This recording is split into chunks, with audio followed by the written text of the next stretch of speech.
What's up guys, my name's Brandon and welcome back to a holiday edition of Apple Weekly. So Apple is done releasing new software and hardware for the year, but we still have quite a bit to discuss. So in this episode, we're going to talk about even more new features discovered in iOS 16.2, along with two major problems with the software that have people wishing they never even updated. And then after covering the software, we're going to discuss the multiple new Macs coming next year, why Apple will likely cancel the iPhone SE 4, Tesla beating Apple to the market for a product, an update on the NFL Sunday Ticket, the Find My feature finally making the news for a good reason, and much more. And as always, if you guys want to stay updated with all things Apple, make sure to click that subscribe button down below so you don't miss next week's episode. So let's start by talking about iOS 16.2, which is the latest public release. Of course, we do have 16.3 beta 1, but there's really not too much going on with that software, so I will not be talking about that in this week's episode. But if you're curious about that, watch my 16.3 beta 1 video and last week's Apple Weekly episode. But anyways, let's talk about some additional features here in 16.2. So as you can see in the shortcuts application,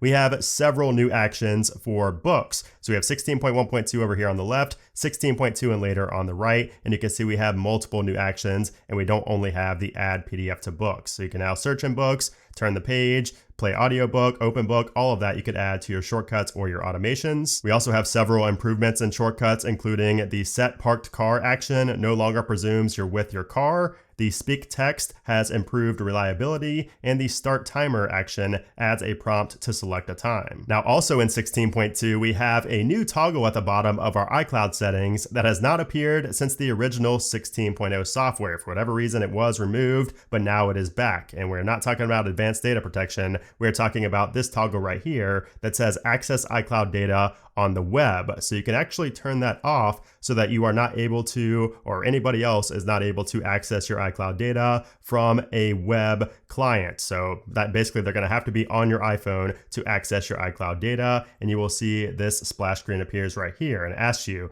don't access your iCloud data on the web. And I'm going to go ahead and tap on don't access. And so now if you try to access your iCloud data from the web, you will get this prompt right here. And it says you turned off iCloud data web access. And now if you tap on manage on device, it will actually send you a link and it will take you to that part in your settings. So if I go here, you will see this is the prompt that you will get. And if you tap on that notification, it will take you straight into your iCloud settings. So that is a good option to have for security reasons. That way nobody can see your iCloud data from a web client. They're going to actually have to have an iPhone with your Apple ID logged in. So that's a good security feature, at least to have the option to turn on or off. If we head into the App Store and go to the search tab at the bottom right here under Discover, some people are seeing some search glyph icons next to the search results. However, I am not seeing that right here, but that was a feature included with 16.2. And then something I wanted to give you guys an update on is live activities with Uber and Uber Eats. So apparently this feature works for Uber, but I tried this just the other day with Uber Eats, and as you can see, I have an Uber Eats order that is on the way on my 14 Pro,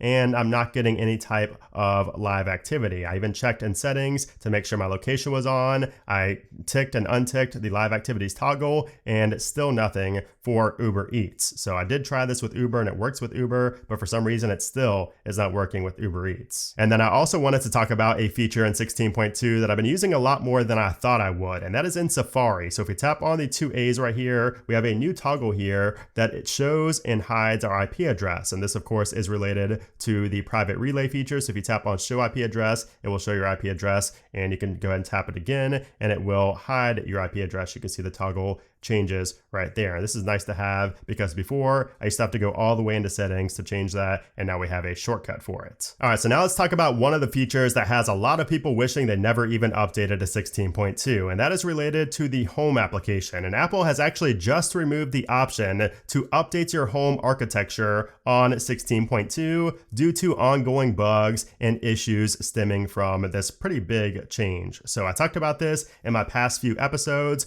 and I talked about how my HomePods were stuck on configuring, and I was confident that they were going to be fixed with like a reboot, but as you can see, they are all still stuck on configuring, and I'm not able to access them at all from the home application. Like from right here, nothing happens. And you can see this is what it says up top. HomePod is being configured. Additional settings will be available shortly. So I'm still able to actually use the HomePod, but I'm not able to access it or really do anything from the home application ever since I did the home architecture upgrade. Now, what's weird is that I didn't have this issue throughout the beta stages. I was using it on beta just fine. It wasn't until the final public release when all of these issues started arising. So it's very strange, and Apple has actually now pulled that feature from the home app in 16.2, but if you already did it, there is no reverting that change, unfortunately. Now, I will say that this home architecture upgrade was actually noticeable. It did make a difference in reliability and in connectivity. Everything was faster, everything is more fluent, and everything was just much more responsive, but it comes at the cost of having a lot of issues, especially if you have multiple users in your house. A lot of people found issues with adding devices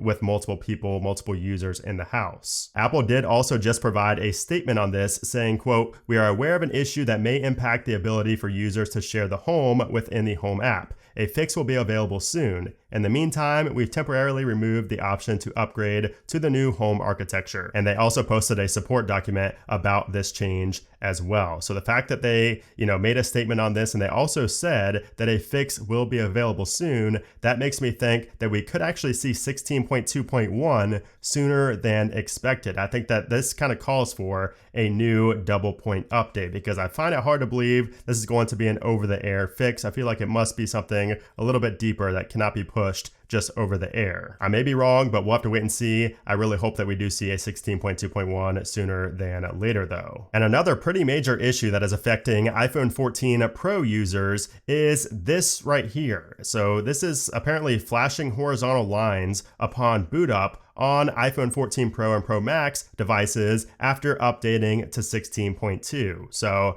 we don't know for sure if this is 16.2 to blame, but it seems that people are just now starting to notice this after updating their device to 16.2. So we don't know for sure if this is a hardware or a software bug, but I'm sure Apple will be addressing this sooner rather than later because it's happened to multiple people. Now, speaking of software updates, Apple did also stop signing at 16.1.2, which means that you can no longer downgrade from 16.2 or 16.3 beta 1 back down to 16.1.2. Now, if you're a content creator and you don't mind editing on the iPad, or some people actually prefer editing on the iPad, you will be pleased to know that DaVinci Resolve has just officially come to the iPad, and it's actually pretty great. Now, I don't edit personally on my iPad, but if I were to edit on my iPad, I would definitely be giving this a try. It is free. I would highly recommend, if you do create videos and you're looking for an editor on the iPad, at least just to try. DaVinci Resolve is available now for the iPad. I will leave a link in the description below. Now, if you have an AirTag, you're going to want to listen up to this, because we now know what the latest changes were in the last two firmware updates for the AirTags. We didn't know until just this week what has actually been changed. So with 2.0.24,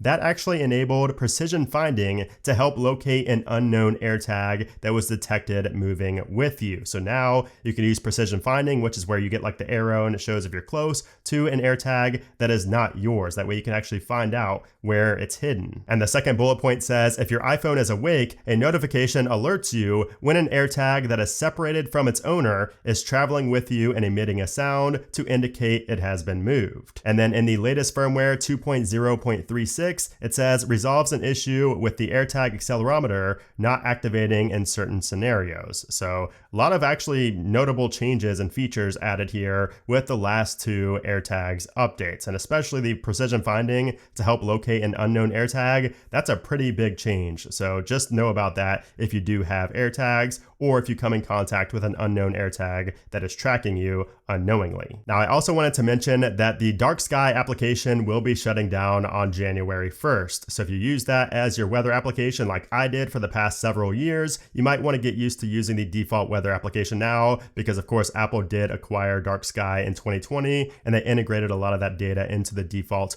weather application. So just know that the Dark Sky app will no longer work after January 1st, and you're going to have to rely on either the default weather application, which is actually pretty good now, or just another third party. And speaking of getting acquired, I also wanted to give you guys an update on the NFL Sunday Ticket, because that was just recently sold to Google for approximately $2 billion a year and will now be an add-on for YouTube TV. So as you guys know, I have been covering this for a while here on the channel. Apple was reportedly wanting to include the Sunday Ticket in their Apple TV Plus package for $6.99 a month with no additional cost to watch the games. But the NFL, of course, did not like that. So that was the first issue that prevented Apple from securing this major deal. Now, the second issue was that the upcoming AR/VR headset also played a role, as recently reported by The Athletic. So Apple was apparently concerned that it would not be able to incorporate the NFL Sunday Ticket into its future AR and VR platforms. Now, of course, it would have been nice to get the NFL Sunday Ticket for just $7 a month with Apple TV Plus, but we don't know for sure if Apple was going to actually do that. That was just what was reported on, but I'm sure it would have been significantly cheaper than what we're going to get charged with YouTube TV and what Google's going to charge. But still, if you want to have Sunday Ticket and you don't have DirecTV,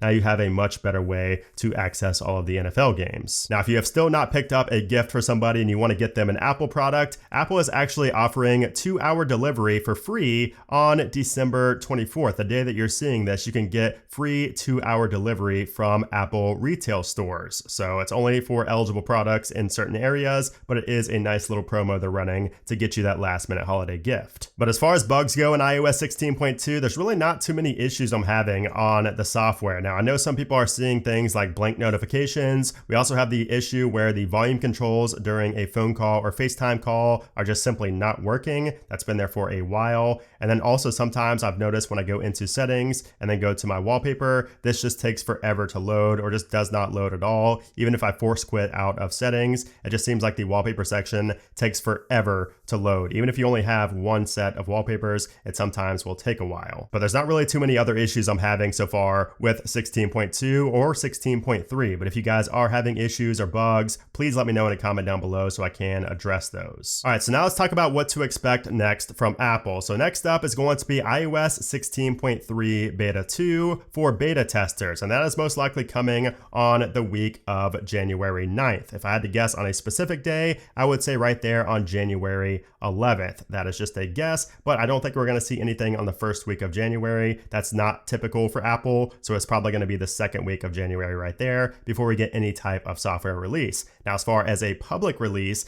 due to the issues I mentioned in this video, we could actually see 16.2.1 before late January. So my original prediction was in late January, but I think that could be pushed up to honestly as early as the week of the 9th. However, I think it's going to most likely come on the week of the 16th rather than the 9th if it's going to come at all. So I think we should see a 16.2.1 for sure in January. Now I'm just thinking that it could be sooner rather than later due to the issues I mentioned in this video. And as far as 16.3, the final release, we're probably not going to see that until at least February, maybe even March. All right, so now let's move on to the latest Apple news. And let's start with the iPhone SE 4 and why Apple might be canceling their plans to release it next year. According to Ming-Chi Kuo's latest survey, quote, Apple will likely cancel or postpone the mass production plan for the 2024 iPhone SE 4. I think this is due to the consistently lower than expected shipments of mid to low end iPhones, as well as concerns that the full screen design of the SE 4 will lead to an increase in higher cost and selling prices. Additionally, reducing unnecessary new product development expenses will also help the company navigate the challenges of the global economic recession in 2023. So it looks like Apple knows that they're going to have to raise the price of the SE, and amid a recession, it's probably not a good idea, and it's probably not going to be worth the product development expenses for that. So this is a big deal on a more macro level as well, because if Apple is seeing struggles ahead like this, I can only imagine how other companies are going to struggle and kind of navigate 2023 given the economic environment. But I will say that now with the SE4 either just fully canceled or just delayed until a future date, I can now see even more people gravitating towards the 13 mini, which by the way is still sold by Apple. Now let's move on to a phone that Apple will be releasing next year, the iPhone 15. According to a new report from DigiTimes, the iPhone 15 will still use Qualcomm's 5G modems instead of the Apple-made custom modems that they're still having trouble finalizing. So of course we heard about this for a while, but Apple has still not finished their custom modems. So the report says that TSMC will be the main supplier of the Qualcomm 5G chip for use in the iPhone 15 using the 5nm and 4nm process. And then according to a separate report from The Information, the A16 chip that was in the iPhone 14 Pro was actually intended to be a much more ambitious chip with a major GPU upgrade that would have included hardware accelerated ray tracing, which essentially is a lighting technique to achieve a further level of realism in games. But due to poor thermals and poor battery life, this had to be scrapped at the last minute, and that led to a restructuring of the graphics processor team, which explains most likely why a lot of, team members left Apple over the past year or two. So this explains a lot of the previously unanswered questions that we've had, and it also leads me to believe that the iPhone 15 Pro's GPU with that A17 chip is going to be a major leap forward. Hopefully Apple has finalized that and gotten the thermals and the battery life figured out, but it looks like the A17 chip is going to have that GPU that should have been in the 14 Pro, and if so, we're going to see a major leap forward in GPU performance. Now let's talk about the Mac, because we have a few different products to discuss thanks to a recent Bloomberg report. First, the elusive M2 MacBook Pro is finally coming in early 2023 after being expected to be released in Q4 of this year. So Gurman, who wrote this report, also mentions that an iMac Pro is still coming. The report says this: the aforementioned Mac Mini update will come in regular M2 and M2 Pro variations, while the new 14-inch and 16-inch MacBook Pros are arriving early next year with M2 Pro and Max options. The company also continues to eye a high-end iMac Pro with Apple Silicon, but that machine has suffered internal delays for similar reasons as the Mac Pro. And speaking of the Mac Pro, it seems that the M2 Extreme chip has been scrapped. So it says, quote, based on Apple's current pricing structure, an M2 Extreme version of a Mac Pro would probably cost at least $10,000 without any other upgrades, making it an extraordinarily niche product that isn't likely worth the development costs, engineering resources, and production bandwidth it would require. Instead, the Mac Pro is expected to rely on a new generation M2 Ultra chip rather than the M1 Ultra, and will retain one of its hallmark features: easy expandability for additional memory, storage, and other components. And then we also get rumors about the next Apple Silicon displays, and it says, quote, Apple is working on multiple new external monitors as well, including an update to the Pro Display XDR. It is possible, however, that the company's next high-end display will ship after the Mac Pro, as the computer is further along in development than the monitor. Gurman also said that a new iMac with an M3 chip will, quote, probably launch at the end of 2023 at the earliest. Although given the amount of products in the pipeline and the economic situation, I honestly doubt that the M3 iMac will be here before 2024. And speaking of displays, a new report from The Elec claims that Samsung is prioritizing development of OLED displays for the upcoming iPad Pro. So according to the report, Samsung has prioritized the development of a particular display type that uses two stacked tandem OLED panels, which is what Apple plans to use in future iPad and Mac models. Prioritization of this display type means that Samsung will focus less on developing full-cut OLED displays, which use just a single OLED layer. And according to Ross Young, Apple is expected to release the first OLED iPad Pro in 2024 in the same 11-inch and 12.9-inch sizes. And then what if I told you that Tesla, of all companies, beat Apple to the market for an iPhone and Apple related product? Because that's kind of what happened this week when Tesla started taking orders for a new AirPower-like charger. So this is now for sale in the Tesla shop for $300. It is a multi-device charger, and they kind of just beat Apple to the punch after several years of failed development on a similar product, now notoriously known as AirPower. Although this is certainly inferior to what Apple would release, or maybe will release, it is something I'm sure that many people will still purchase just due to the fact that it has the Tesla name attached to it. But I can tell you right now, I will not be paying $300 for this, but it is still interesting to see. And then finally, a story related to Find My that is not a negative story about a stalker. I feel like that's a trend here on the Apple Weekly series. I always talk about negative things about the Find My app and AirTag stalking people, but this is a good one because a hotel guest in Montreal used the Find My app to help police track down her stolen AirPods after other items were also stolen from her room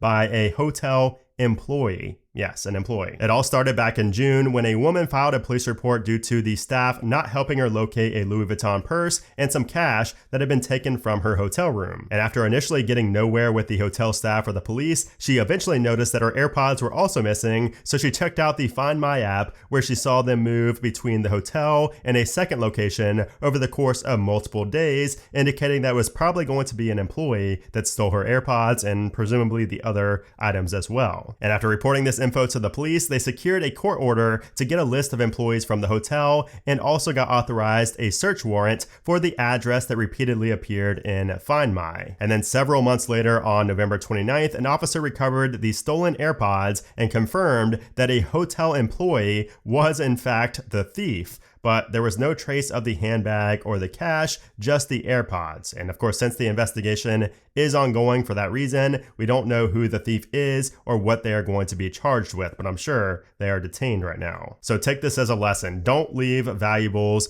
out in plain sight in hotel rooms. Either bring them with you, hide them in your suitcase, or just put them in a safe that's in nearly every single hotel room. You just cannot trust anybody these days, not maids, not employees, nobody. So just look out for yourself. But anyways, I feel like I always have to end these episodes with like some life advice. But anyway, there you have it. That is the latest batch of Apple news from this past week, along with some updates on the latest iOS 16.2 updates. Hope you guys enjoyed this video, and I hope you guys have a happy holiday season. I will see you guys next week. Thanks again for watching, and I'll see you soon. You're a monster, Mr. Grinch, You're a